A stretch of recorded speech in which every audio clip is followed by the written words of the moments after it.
The police officer stood on my porch, looking uncomfortable. Behind him, I could see Karen, that's what I'd come to call her, standing at the edge of my property with her arms crossed and a smile on her face that made my blood boil. "Sir," the officer said, looking at his notepad, "we got a call about illegal construction and trespassing." I looked past him at my brand new lake cabin, the one I'd saved for 10 years to buy, the one that sat on MY property, a good 100 feet outside the Lake Pines HOA boundary. The cabin where I'd moved in exactly 3 hours ago. "Officer," I said, trying to keep my voice calm, "I own this land. I have the deed right here, and I'm not part of any HOA. Karen's voice cut through the air like a knife. "That's not how it works. This entire area falls under Lake Pines community standards. You can't just..." But I'm getting ahead of myself. Let me back up and tell you how this whole mess started, because what happened next, well, it changed everything. And by the time I was done, that smug smile would be completely wiped off Karen's face. It all began 6 months earlier.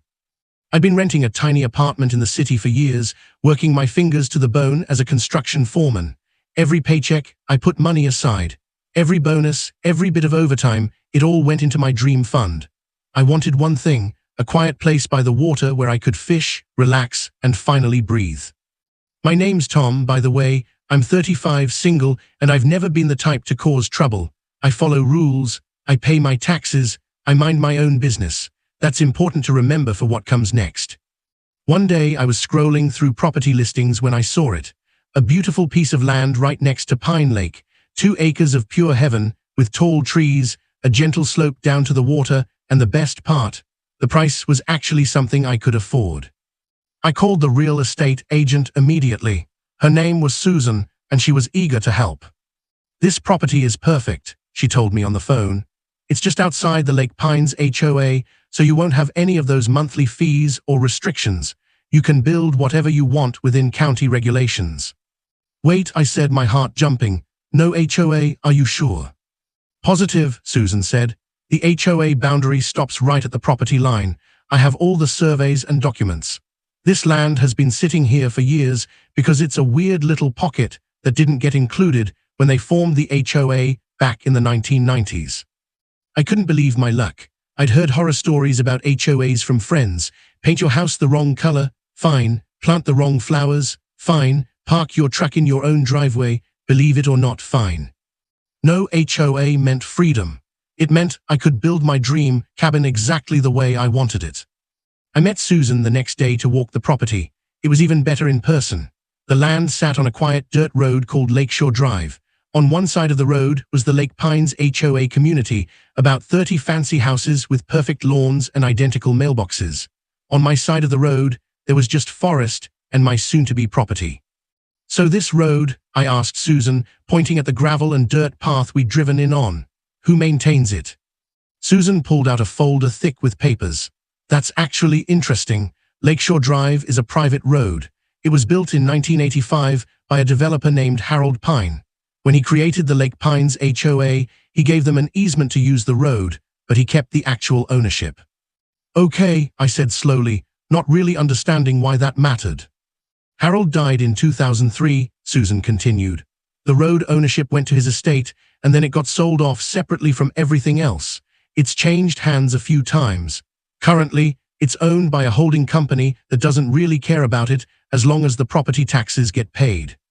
"So who fixes the potholes?" I asked. Susan laughed. "The HOA does technically. They maintain it because they need it to access their properties, but they don't own it. It's a whole complicated thing. Don't worry about it. You have legal right to use the road to access your property. It's all in the easement documents." I should have paid more attention to that conversation. I should have asked more questions, but I was too excited about finally having my dream property. I bought the land that week. The next few months were a blur of planning and building. I got all my permits from the county.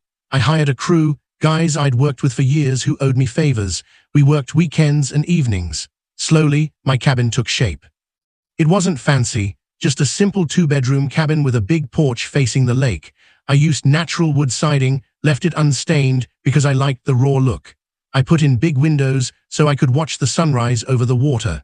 It was perfect. That's when I first met Karen. I was on my roof, nailing down the last of the shingles, when I heard a woman's voice call out from below. Excuse me. I looked down and saw a woman in her 50s standing at the edge of my property. She wore expensive-looking workout clothes and sunglasses that probably cost more than my truck payment. Her blonde hair was pulled back so tight it looked painful. Can I help you? I called down, wiping sweat from my forehead. I'm Margaret Pinewood, the HOA president of Lake Pines, she said in a voice that suggested she expected me to care. I need to see your building plans and paint samples immediately. I climbed down the ladder, confused. I'm sorry, what? Your building plans, she repeated slowly, like I was stupid. All construction in this area must be approved by the HOA Architectural Committee, and that color, she waved her hand at my cabin with disgust, is absolutely unacceptable. Our community standards require all structures to be painted in approved neutral tones. I have the color chart in my car. I blinked at her. Ma'am, I'm not in your HOA. Her face went red. That's ridiculous. This is the Lake Pines area. Everything here is part of the HOA. Not this property, I said, trying to be polite. This land is outside your boundary. I checked before I bought it. That's impossible, she snapped. I've been president for 8 years. I know every property in this community. I went inside my half-built cabin and came back with my folder of documents. I showed her the survey that clearly marked the HOA boundary line, which stopped about 15 feet before my property started. Margaret, though I'd soon start thinking of her as just Karen, stared at the papers like they personally insulted her. Her face got redder and redder. This is unacceptable, she finally said. I don't care what these papers say. You can't just build whatever you want here. It affects our property values. It affects the aesthetic of our community. It's not your community, I said, my patience wearing thin. This is my land. I'm following all county regulations. I have all my permits. You have no authority here. She jabbed her finger at me. We'll see about that. This isn't over. She stormed off, and I watched her go, shaking my head. I figured that would be the end of it. Maybe she'd complain to her HOA friends. Maybe she'd send me a nasty letter, but ultimately, there was nothing she could do. I was so wrong.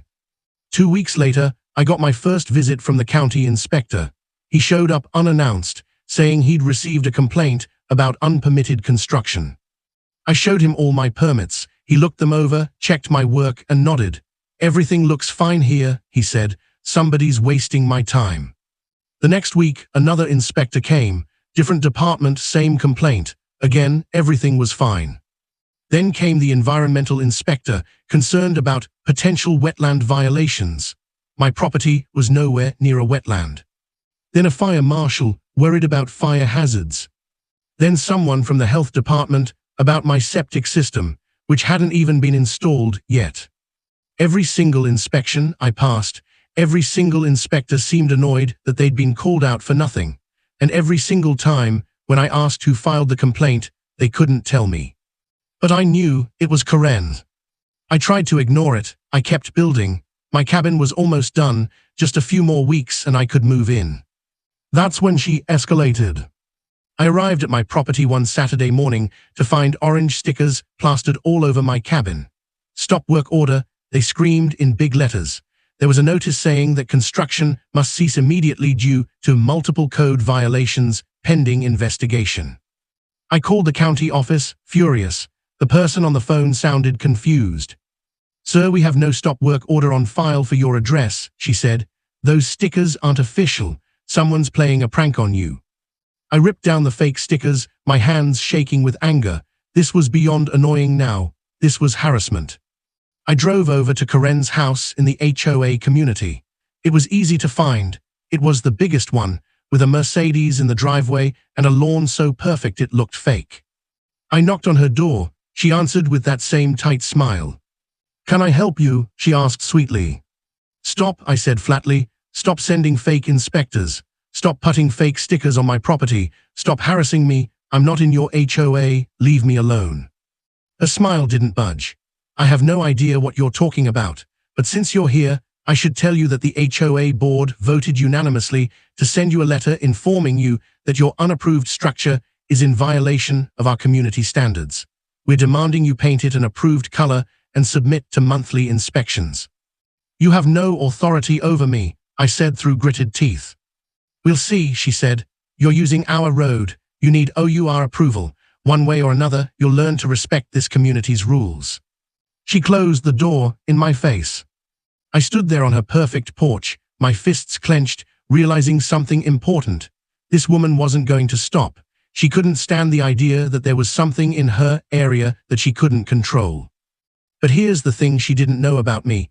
I'd spent 15 years in construction, dealing with difficult clients, impossible deadlines, and complicated regulations.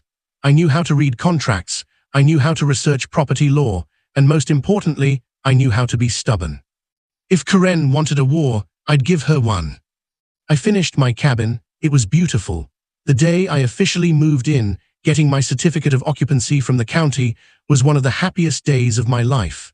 I loaded up my truck with my belongings from my apartment and drove out to my new home. The sun was setting over the lake, painting the water orange and pink. I stood on my porch with a beer, looking out at my property, feeling like I'd finally made it. That peaceful moment lasted exactly one day.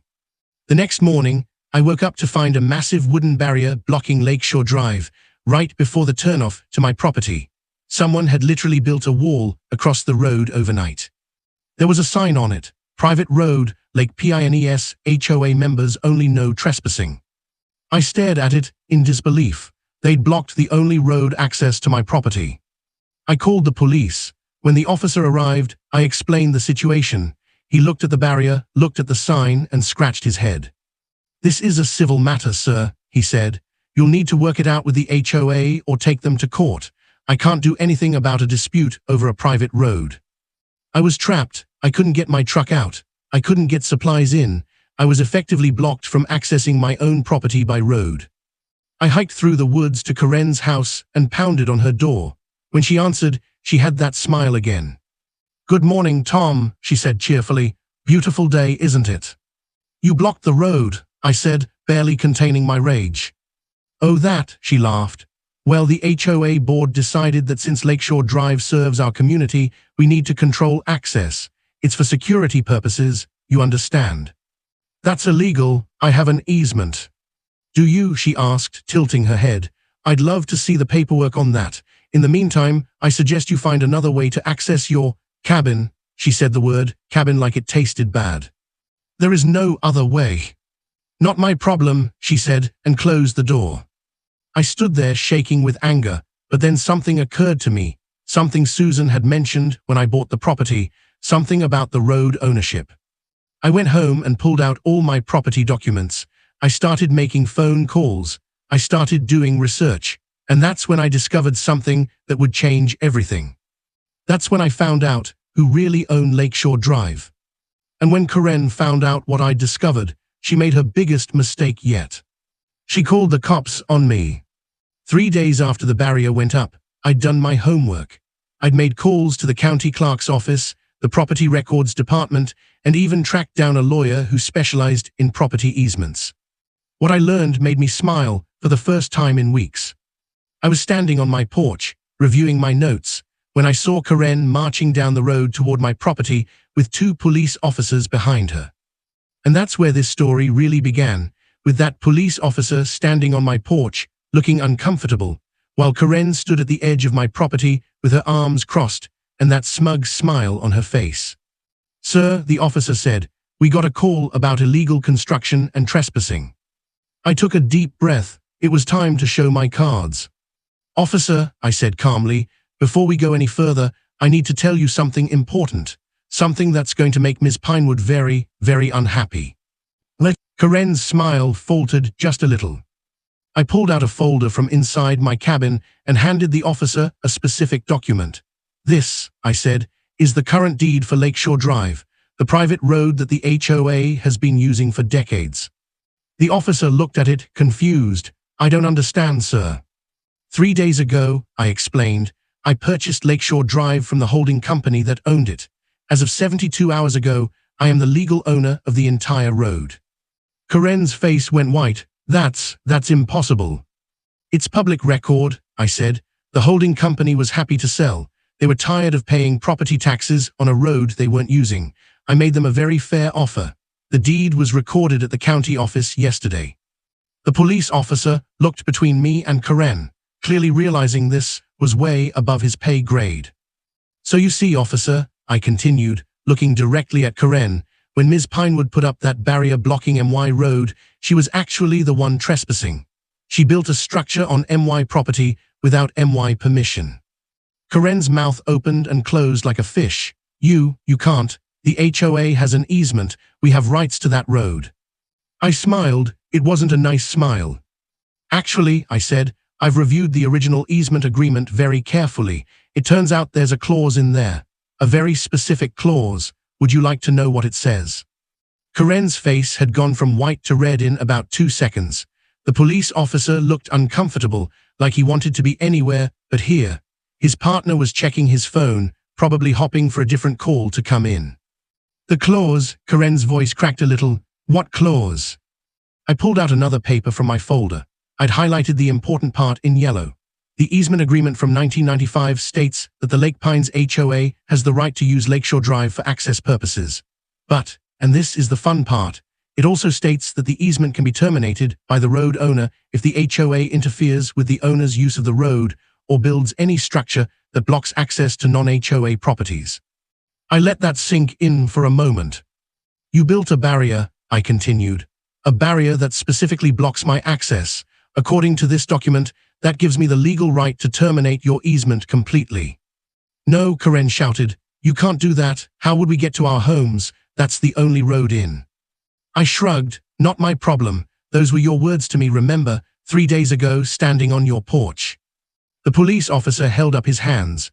Okay, folks, this is definitely a civil matter. I'm not getting involved in property disputes. Ma'am, he turned to Karen, did you file a false police report? Karen sputtered. False, false. Look at that cabin. It's an eyesore. It's not painted properly. He doesn't follow any rules. Is he breaking any laws? The officer asked. He's. The HOA has standards. Does he live in your HOA?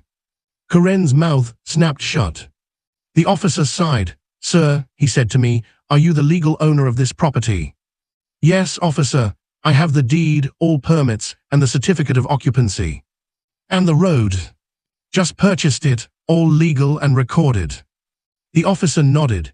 Then I suggest you two work this out between yourselves or hire lawyers. Come on, Margaret, let's go. It's Ms. Pinewood, Karen snapped, but she followed the officers back toward the HOA community. Before she left my property line, she turned back and pointed at me. This isn't over, she hissed, not even close. I watched her go and allowed myself a small smile. For the first time since this whole mess started, I felt like I had the upper hand. I was about to learn that feeling too confident is dangerous. The next morning, I woke up to the sound of chainsaws. I jumped out of bed and ran to my window. Down by the road, I could see a crew of workers cutting down trees. My trees that were on my property along the border with the HOA. I threw on clothes and ran outside. Hey, stop, what are you doing? A man in a hard hat looked up. Tree removal service. We got a work order to clear these trees. They're diseased and dangerous, according to the report. What report? Who hired you? He pulled out a paper. Lake Pines HOA, signed by Margaret Pinewood, HOA president. These trees aren't diseased, I yelled, and they're on MY property, not HOA property. The man looked confused. He pulled out a survey map. This map shows these trees are on HOA common area land. I looked at the map. It was fake. Someone had drawn a property line that moved my boundary back about 20 feet, putting my trees on HOA land. That's a fake map, I said. Stop cutting right now or I'm calling the police. The man shrugged. Look, buddy, I'm just doing my job. You got a problem, take it up with whoever hired us. We got paid already. 3 of my beautiful oak trees were already down. I felt sick, looking at them lying on the ground. I did call the police. Different officer this time. He looked at the situation, looked at my real survey, looked at the fake one, and shook his head. This is getting complicated, he said. File a complaint with the county, maybe talk to a lawyer. I can ask them to stop work until it's sorted out.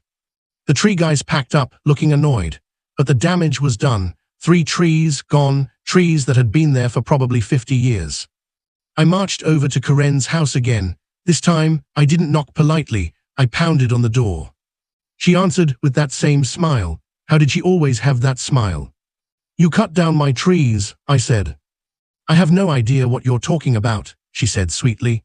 The HOA hired a service to remove diseased trees from HOA property. If some of your trees got mixed up in that, well, perhaps your property line isn't where you think it is.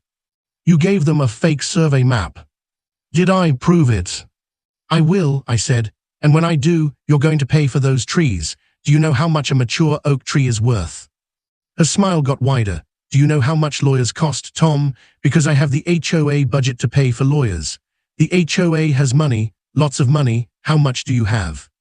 She closed the door. I stood there shaking. She was right. I'd used almost all my savings to buy the land and build the cabin. I had maybe $15,000 left. A legal battle could cost way more than that. But I wasn't going to let her win. I spent the next week researching everything I could about property law, easements, and HOAs. I called every free legal advice line I could find. I talked to my construction lawyer friends. Slowly, I started to form a plan. Meanwhile, Karen kept attacking.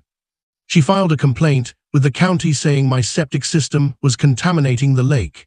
An inspector came out, tested everything, found nothing wrong. She filed a noise complaint saying I was running loud machinery at night. I wasn't. I didn't even own loud machinery. She sent me a letter from HOA legal team demanding I pay $500 per day in fines for unauthorized structure in HOA viewshed. I looked it up. Viewshed meant that my cabin could be seen from HOA properties. Her lawyer claimed this decreased their property values. Every letter went straight into my evidence folder. But the worst thing she did was start a rumor campaign. I found out about it when I went to the small general store in town to buy groceries. The owner, Jerry, who I'd always been friendly with, gave me a cold look. We don't serve troublemakers, he said.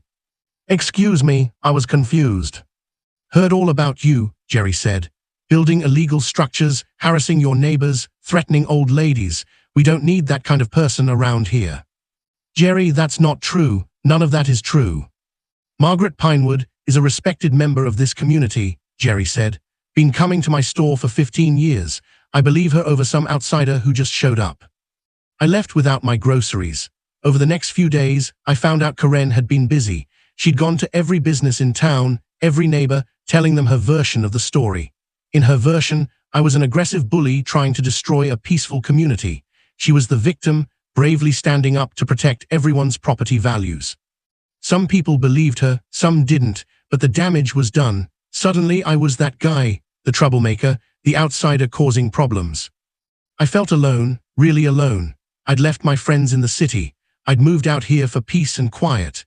Now I had neighbors who hated me, a store owner who wouldn't serve me, and an HOA president determined to make my life miserable. That's when I got the letter from the bank. I opened the envelope, expecting another fake fine from Karen's legal team. Instead, it was from my actual bank, the one that held my mortgage on the property. Dear Mr. Thompson, it read, we have received information that there may be issues with the title to your property. Until these issues are resolved, we are freezing all access to your home equity line of credit. My stomach dropped. I'd set up a small home equity line as an emergency fund. It wasn't much, but it was my safety net, and now it was frozen.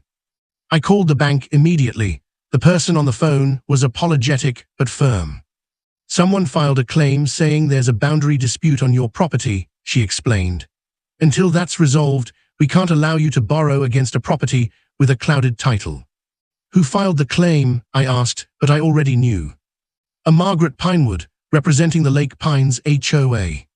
Of course. I hung up and sat on my porch, looking out at the lake. For the first time since this whole thing started, I felt defeated. Karen had money, lawyers, community support, and apparently unlimited time to make my life hell. What did I have? A cabin, a road I owned but couldn't really use as leverage without hurting myself too, and a stack of papers that proved I was right. Being right doesn't matter if you can't afford to prove it. That night I sat at my kitchen table with a beer and all my documents spread out in front of me. There had to be something, some way to fight back that didn't cost a fortune, some leverage I was missing. I picked up the deed to Lakeshore Drive and read through it again. Then I read the easement agreement. Then I read the original development documents for Lake Pines HOA. And that's when I saw it. It was a single sentence in the original Lake Pines development plan from 1985. A sentence that changed everything.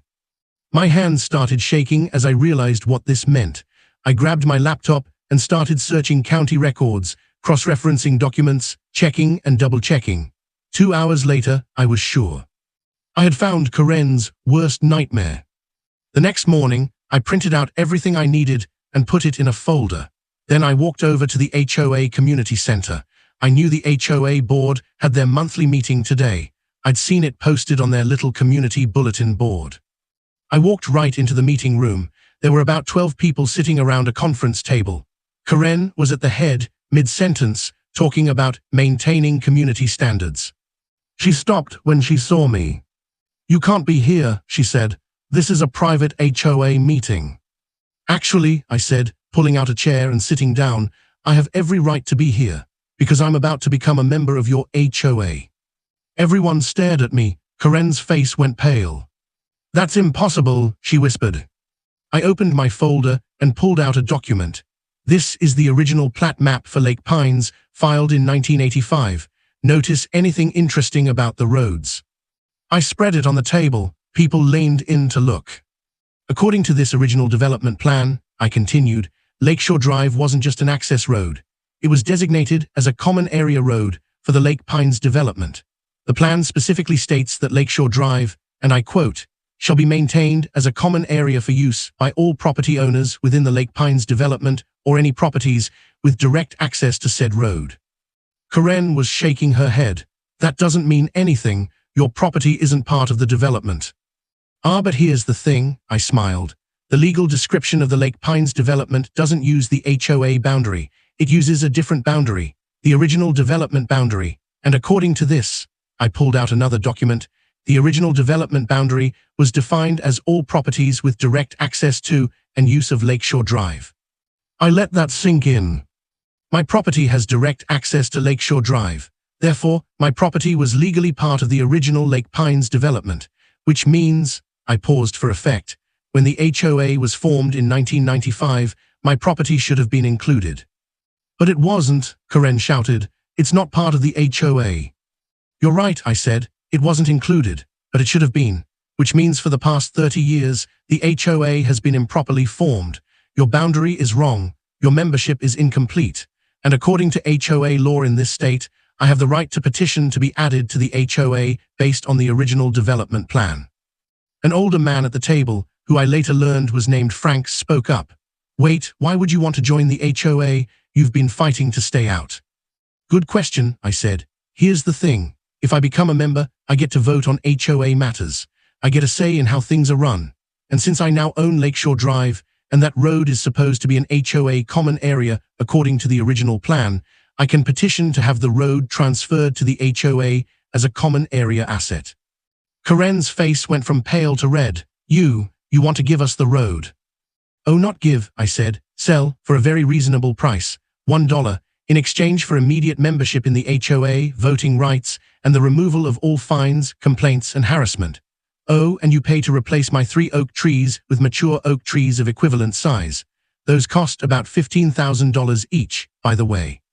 The room was silent. You can't do this, Karen said. Her voice was shaking now. I won't allow it. You don't have a choice, I said. I've already filed the petition with the county. It's going before the zoning board next month. And I've done my research, Margaret. This petition is legally sound. When it gets approved, and it will, I'll be a member of this HOA whether you like it or not. I stood up and looked around the table. You've got 2 choices. Accept my offer now and this all goes away. We all move forward peacefully, or fight it, waste a lot of money on lawyers, and end up in the same place anyway. Except if you fight it, I won't be nearly as nice about the road transfer. I might decide to add some conditions. Frank spoke up again. What kind of conditions? I shrugged. Oh, I don't know. Maybe a toll booth. Maybe required parking permits. Maybe I decide to rent out sections of the road to commercial vehicles. Food trucks parked right at the entrance. Tour buses. The possibilities are endless. Karen stood up so fast her chair fell backward. "Get out," she screamed. "Get out of this meeting right now." "I'll leave," I said calmly, "but you've got 1 week to decide. After that, my offer expires and we do this the hard way." I walked out of the meeting room. Behind me, I could hear chaos erupting, people arguing, Karen shouting, chairs scraping. I walked back to my cabin with a spring in my step. For the first time in weeks, I felt like I was winning. But I should have known better. I should have known that cornering someone like Karen was dangerous. I should have expected what came next. 3 days later, I was woken up at 2 a.m. by the sound of breaking glass. I grabbed my phone and ran to the window. In the darkness, I could see flames. My truck was on fire. I called 911 and ran outside with my fire extinguisher, but it was too late. By the time the volunteer fire department arrived, my truck was completely destroyed. The explosion had also damaged my garage and broken several windows on my cabin. The fire chief looked at the scene and shook his head. "Looks like arson. Someone broke your window and threw something inside. You got any enemies?" I laughed bitterly. Yeah, I do. The police came, different officers this time. They took my statement. They took photos. They said they'd investigate. "Do you have proof of who might have done this?" one officer asked. "No," I admitted, "but I have a pretty good idea." "Ideas aren't evidence," he said. "Without proof, there's not much we can do." They left. I stood in my driveway, looking at my destroyed truck, my damaged cabin, and I felt rage building inside me. This was beyond harassment now. This was criminal. This was destruction of property. This was. My phone buzzed, a text from an unknown number. "Drop the petition, or it gets worse." My hands shook as I stared at the message. Karen had finally crossed a line she couldn't uncross. And that meant I could finally stop playing nice. I didn't sleep the rest of that night.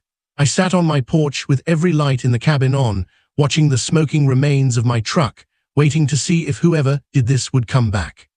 They didn't. As the sun came up, I made a decision. If Karen wanted to play dirty, I could play dirty too, but I was going to be smart about it. I was going to get evidence. I drove my rented car. The insurance company had given me a temporary rental while they processed my claim to the city. I went to an electronics store and bought 4 security cameras with night vision and motion detection. The kind that record to the cloud so nobody could destroy the footage even if they destroyed the cameras. I also bought a dashcam for the rental car and a small audio recorder and a lockbox to keep all my important documents safe. The young guy at the checkout counter looked at all my security equipment and raised an eyebrow. "Somebody giving you trouble?" "You have no idea," I said. Back at the cabin, I spent the whole day installing cameras, one pointing at my driveway, one at the front door, one at the back of the cabin facing the lake, and one pointing directly at the road and the HOA community entrance. I also called my insurance company and told them I suspected arson. They said they'd send an investigator. Then I called a lawyer. His name was David Chen, and he specialized in property disputes and HOA law. I'd found him through my research. He was expensive, but he offered a free first consultation. "So let me get this straight," David said over the phone after I explained everything. "You bought property outside the HOA. The HOA president has been harassing you. You bought the road they use. You petitioned to join the HOA, and now someone burned your truck." "That's the short version, yes." "And you received a threatening text message?" "Yes." "From a number you don't recognize?" "Correct." David was quiet for a moment. "Tom, this is serious. This isn't just a property dispute anymore. This is criminal intimidation. Have you reported the text to the police?" "Not yet. I wanted to talk to you first." "Report it immediately," David said, "and don't delete it. That's evidence. Also, those security cameras you installed, good thinking, keep everything recorded. Every interaction, every letter, every incident, document everything." "What about my petition to join the HOA?" "That's actually brilliant," David said. And I could hear the smile in his voice. "I looked up the development documents you mentioned. You're right. Your property should have been included in the original HOA boundary based on the 1985 plat. The petition has a strong legal foundation." "So they'll have to accept me?" "Most likely, yes. But here's what I'm worried about. If someone is willing to commit arson to stop you, what else are they willing to do? You need to be careful, Tom. After I hung up with David, I sat down and thought about what he said. Was I in danger? Real danger? I looked at the threatening text again. Drop the petition, or it gets worse. My cabin could be next, or worse.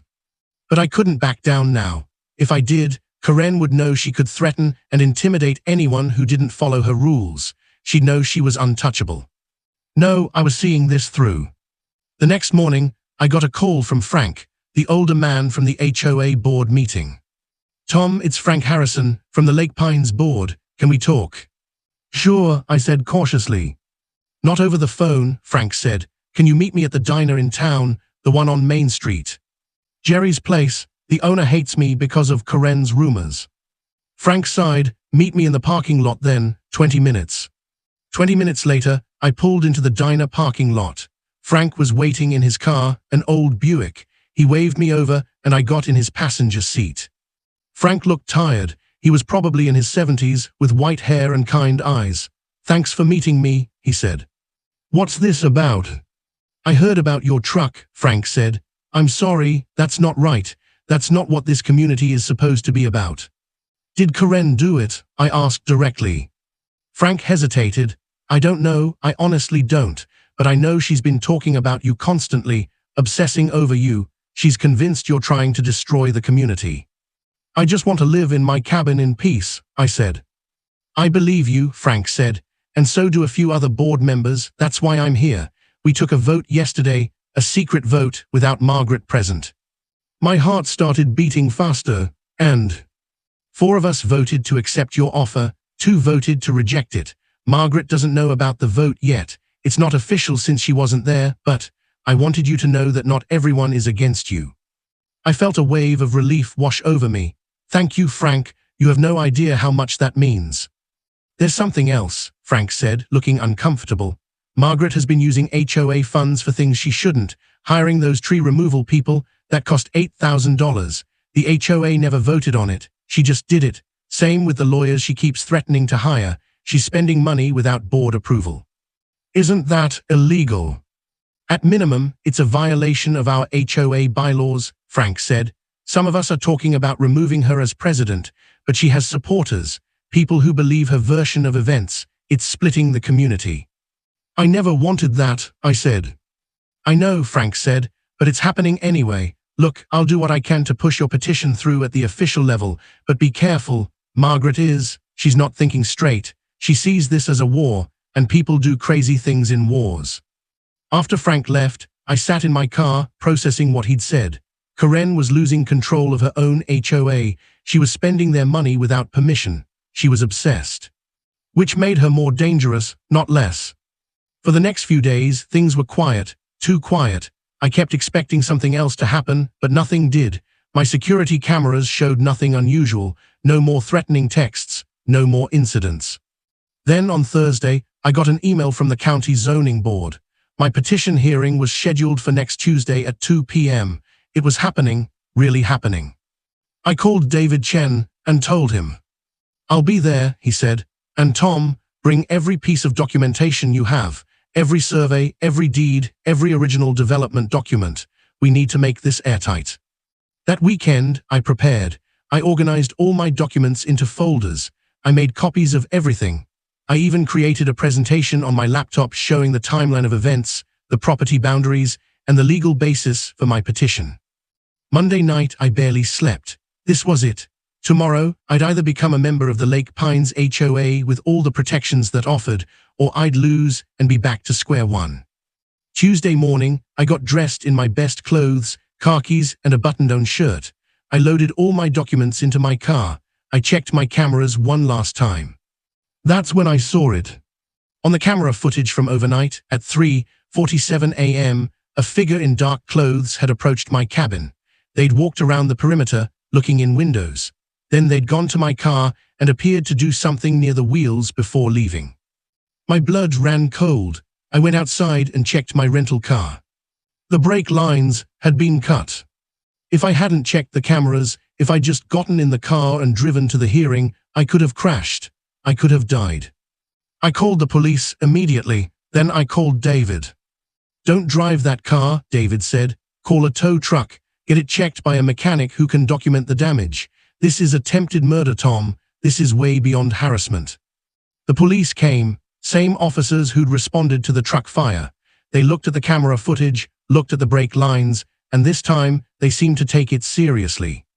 We can't see the person's face in the footage, one officer said, but this is clearly criminal. We'll need to take the camera data as evidence.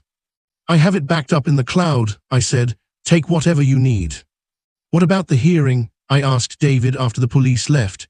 It's in 4 hours and I don't have a car.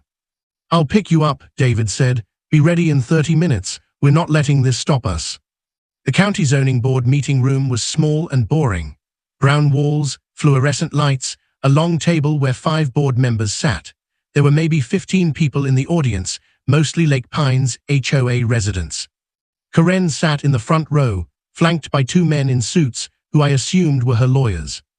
David and I sat on the opposite side. The board chairman, a woman named Ms. Rodriguez, called the meeting to order. We're here to hear petition number 2025-1847, submitted by Thomas Thompson, requesting inclusion of property at 4782 Lakeshore Drive into the Lake Pines Homeowners Association. Mr. Thompson, Ms. Rodriguez said, you have 30 minutes to present your case. I stood up, my hands shaking slightly. This was it. I presented everything. The original 1985 development plat, the legal description that included properties with access to Lakeshore Drive, the fact that my property met that description, the timeline of how the HOA was formed in 1995, and how my property was mistakenly excluded. David backed me up with legal precedents, cases where properties were added to HOAs based on original development plans, state laws about HOA formation and boundaries. When we finished, Karen's lawyers stood up. They argued that my property had never been part of the HOA, that 30 years of precedent couldn't be overturned, that I was just trying to cause trouble. Then Karen herself stood up to speak. This man, she said, pointing at me with a shaking finger, is trying to destroy our community. He built an ugly cabin that violates every aesthetic standard. He's been hostile and aggressive. He bought our road just to extort us. And now he wants to force his way into our HOA to cause more problems. Ms. Pinewood, Ms. Rodriguez interrupted, this hearing is about whether the property legally should be part of the HOA based on the original development plan. Your personal feelings about Mr. Thompson aren't relevant. Karen's face went red. My personal feelings, he's a menace, he's. Sit down, Ms. Pinewood, Ms. Rodriguez said firmly, or I'll have you removed from the hearing. Karen sat, but she was vibrating with rage. The board members whispered among themselves for a few minutes. Then Ms. Rodriguez spoke. We'll take this matter under advisement. We'll review all submitted documents and issue a decision within 30 days. This hearing is adjourned. 30 days? I had to wait 30 more days. As we filed out of the room, Karen walked right up to me. Her lawyers tried to pull her back, but she shook them off. You think you're so smart, she hissed. You think you've won, but you have no idea what's coming. Is that a threat? David asked, stepping between us. Because we have witnesses. It's a promise, Karen said. She looked at me with pure hatred in her eyes.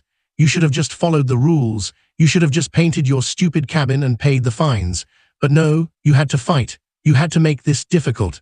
Well, congratulations, you've made an enemy for life. She turned and walked away, her lawyers hurrying after her. David looked at me. That was threatening, I suggested. I was going to say unhinged, David said. Tom, I'm worried about your safety. Maybe you should stay somewhere else until this is resolved. No, I said, that's my home. I'm not letting her scare me away from my own home. Then at least be careful. Keep your cameras running. Don't go anywhere alone at night. And if anything else happens, anything at all, call the police immediately. I drove home with David, since my rental car was still at the mechanic's shop being examined as evidence. When he dropped me off, I stood in my driveway for a long moment, looking at my cabin. It was supposed to be my dream home, my peaceful retreat. Instead, it had become a battlefield. But I wasn't giving up, not now, not ever. I went inside, made dinner, and sat down to watch the sunset over the lake through my big windows. For a few minutes, I could almost pretend everything was normal, almost pretend that this was the peaceful life I dreamed of. Then my phone buzzed. Another text from the unknown number. You were warned, now you pay. I called the police immediately. Then I checked all my cameras, made sure all my doors and windows were locked, and sat on my couch with a baseball bat across my lap. I didn't sleep at all that night. And when the sun came up the next morning, I discovered what Karen had meant by now you pay. My cabin was completely surrounded by condemned signs, official-looking notices plastered on every wall, stating that the structure was unsafe for habitation and must be vacated immediately by order of the county building department. But when I called the county building department, they had no record of any condemnation. They were fake, just like the stop work orders had been fake. But they looked real, and they were everywhere. I tore them down, hands shaking with rage. This was never going to end, not unless I ended it. And suddenly, I knew exactly how to do that. I pulled out my phone and made a call. Frank, it's Tom. I need your help, and I need the names of everyone on the HOA board who voted to accept my offer, because it's time to stop playing defense. What are you going to do? Frank asked. I'm going to take over the HOA, I said, and I'm going to vote Karen out as president. Frank met me at the diner parking lot again that afternoon. This time, he brought 2 other people with him, a woman in her 60s named Patricia and a younger guy, maybe 40, named James. These are the other board members who voted to accept your offer, Frank explained. Patricia is the secretary, James is the treasurer. Thank you for coming, I said, all of you. Patricia leaned forward. Frank told us about the fake condemnation signs. Tom, this has gone too far. Margaret is out of control. I know, I said. That's why I need your help. I want to call an emergency HOA meeting, a vote of no confidence in Karen as president. James shook his head. We tried that once before, about 2 years ago. She has 3 loyal board members who always vote with her. We'd lose. Not if I'm a voting member, I said. But the zoning board hasn't made their decision yet, Patricia pointed out. That could take weeks. Then we need to speed things up, I said, and I think I know how. I pulled out my phone and showed them photos I'd taken that morning. Not just of the fake condemnation signs, but screenshots of my camera footage showing the person who'd cut my brake lines, and photos of my destroyed truck, and copies of the threatening text messages. This isn't just HOA drama anymore, I said. This is criminal harassment, arson, attempted murder, and I'm pretty sure I can prove Karen is behind it. Frank's eyes widened. How? The threatening texts came from an unknown number, right?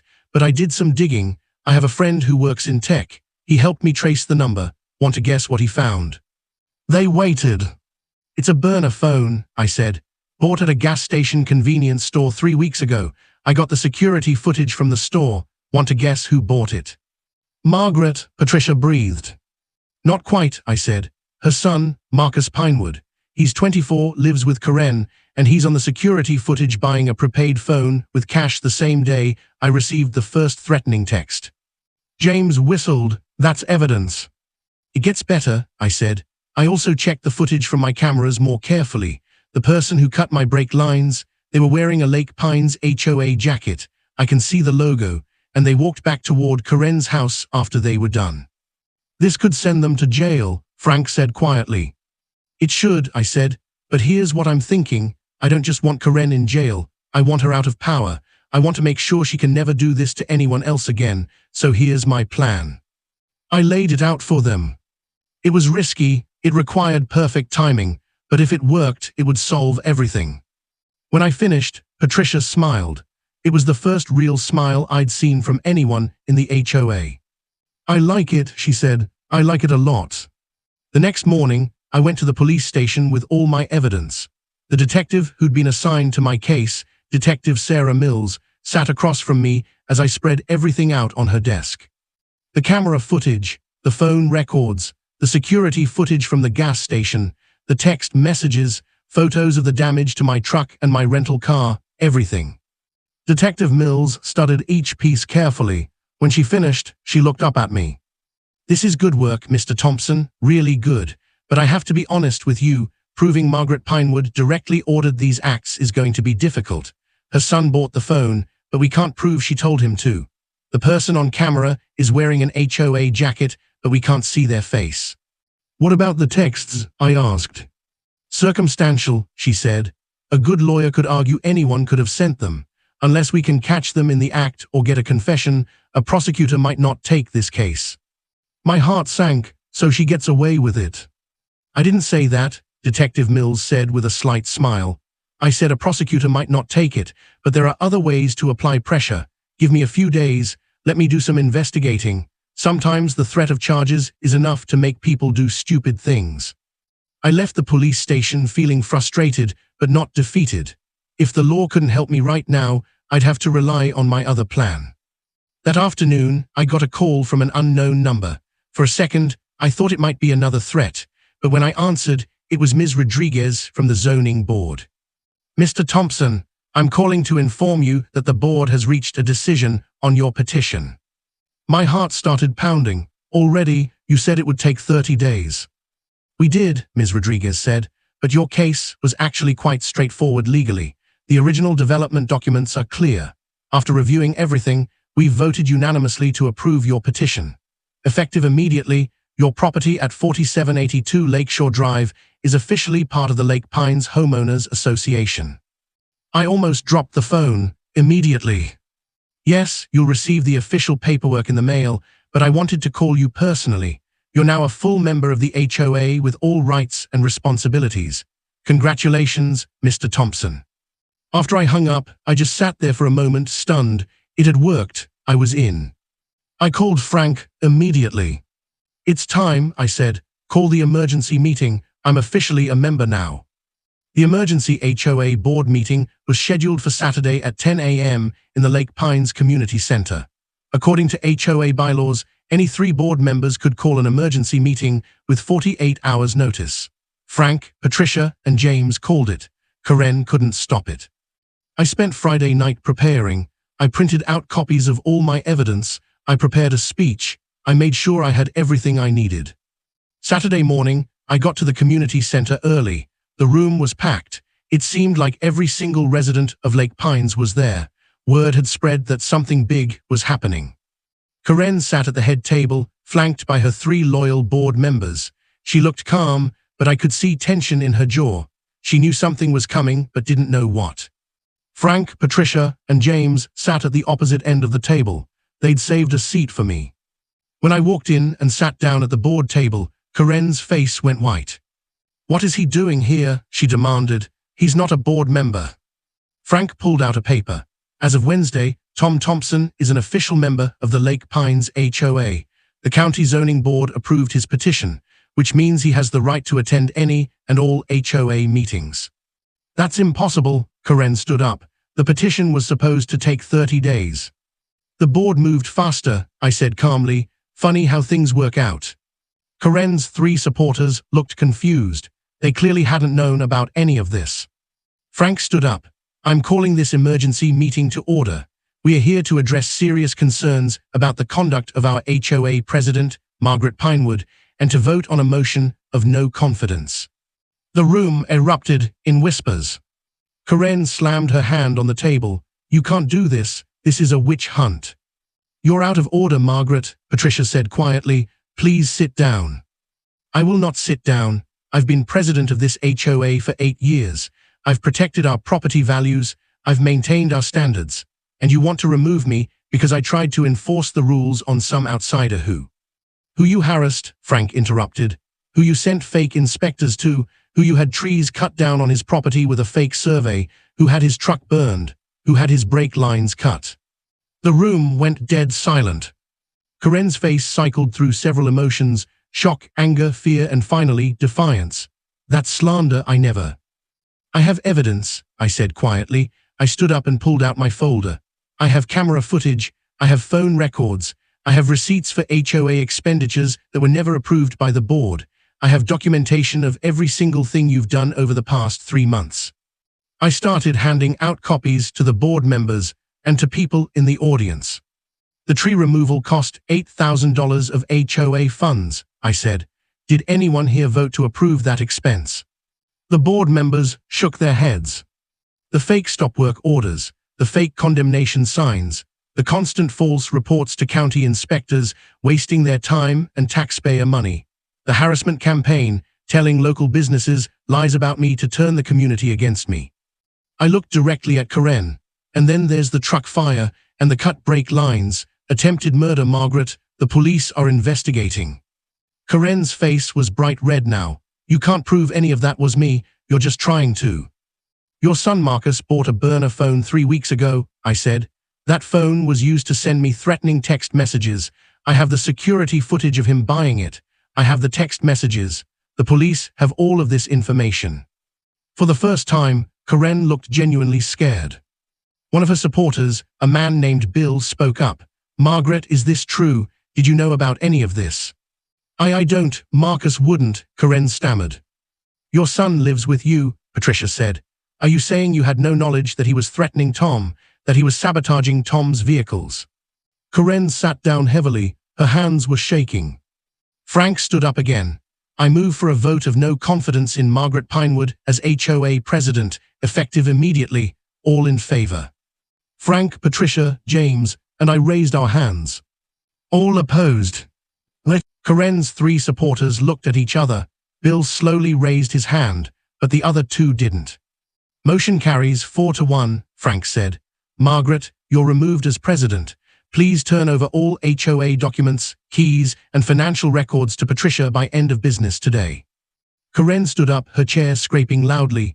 She looked around the room at all the faces staring at her, some shocked, some angry, some satisfied. This isn't over, she said, but her voice had no strength in it anymore.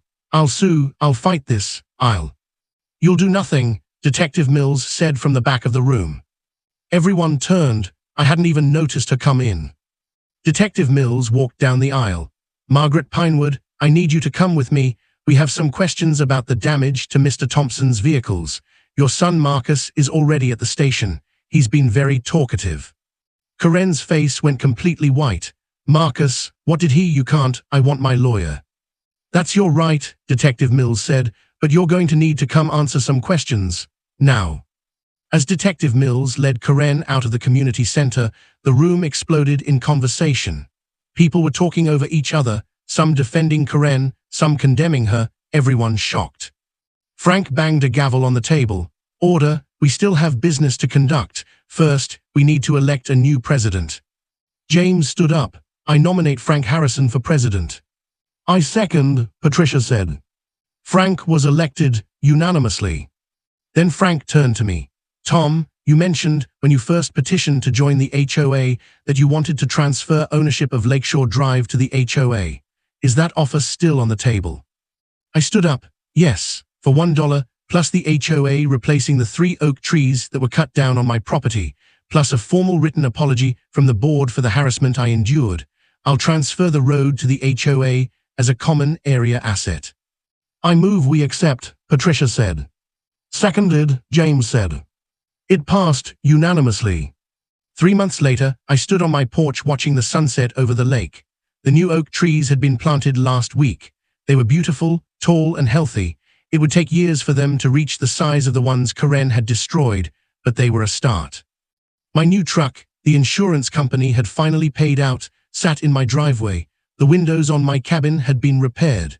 The scorch marks on the garage were painted over. Everything looked peaceful. Frank walked up my driveway, waving. Evening, Tom, got a minute? Always, I said, gesturing to the chair next to me.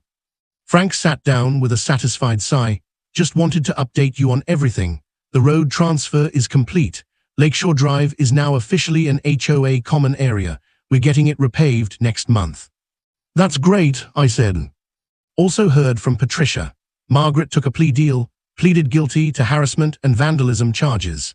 She won't serve jail time, but she's on probation for 5 years, has to pay restitution for your truck and the oak trees, and she's banned from holding any HOA position ever again.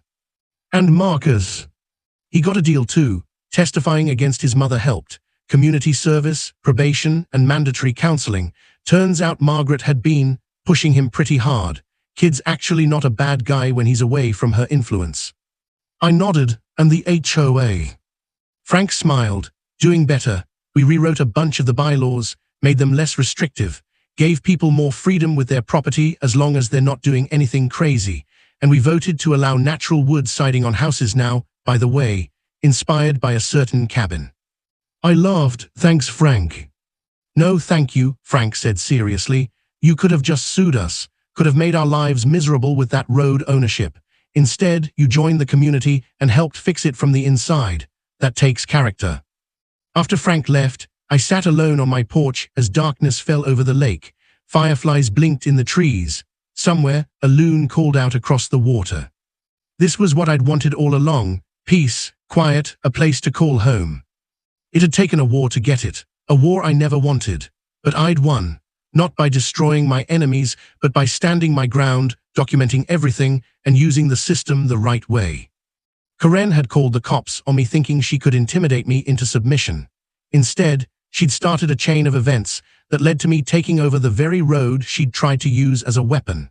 And in the process, I'd helped free an entire community from a tyrant who'd controlled them through fear and arbitrary rules for years. My phone buzzed, a text from Patricia. HOA game night at the community center Friday. You coming? We're playing Monopoly. Ironic, I know. I smiled and typed back, I'll be there. I was part of a community now, a real community. The kind where neighbors helped each other instead of tearing each other down, where people could paint their houses the colors they wanted and plant the gardens they dreamed of. All because one Karen called the cops on the wrong guy. I raised my beer to the lake, to my cabin, to the road I no longer owned but could use freely, and to the hard-won peace that came from fighting for what was right. Cheers, I said to the empty air, to home. And finally, truly, I was home.